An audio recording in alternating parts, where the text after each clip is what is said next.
This week is Gimel Tammuz, the 29th yahrzeit of the Lubavitcher Rebbe.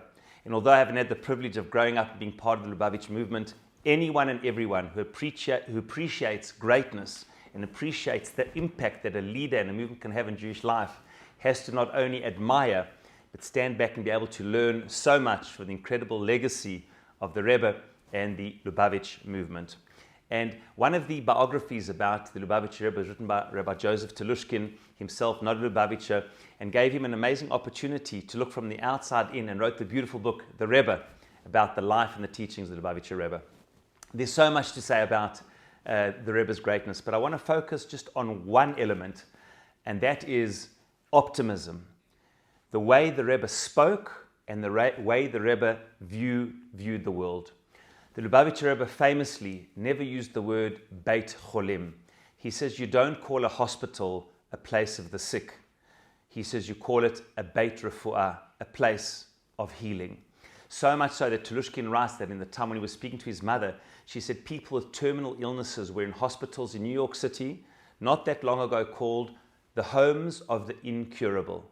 Imagine being a person going to a place where the name of the place is not only a place for the sick, Beit Cholim, it's the home of the incurables. Said the Rebbe, the way we speak exudes our view of the world. Do we see sickness and negativity and challenge, or do we see opportunity and healing, hope and optimism? And that is one of the incredible things about the Lubavitcher Rebbe and this movement, which only in the 1950s was a small Hasidic movement, very inwardly focused. In a generation or two, this movement, which not only has survived the Rebbe's passing almost 30 years ago, but grows in leaps and bounds all over the world, comes to many great elements of the Rebbe. But perhaps one, I wouldn't say first and foremost, because there's so many first and foremost things, but perhaps so central is this optimism and view of the world, how we think and how we speak.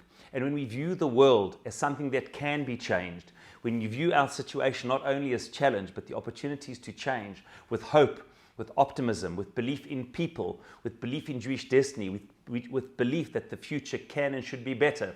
And when one comes with an attitude like that to life and leadership, wherever you find yourself, you can make the biggest difference. And may we all draw from the incredible wellsprings of the Lubavitcher Rebbe's great teachings and the movement that he founded, and also be people of warmth, of positivity, of less judgmentalism, and people who see in everything not only the challenge, the difficulty and the darkness, but the light, the opportunity and the hope to shape and reshape the reality of all around us.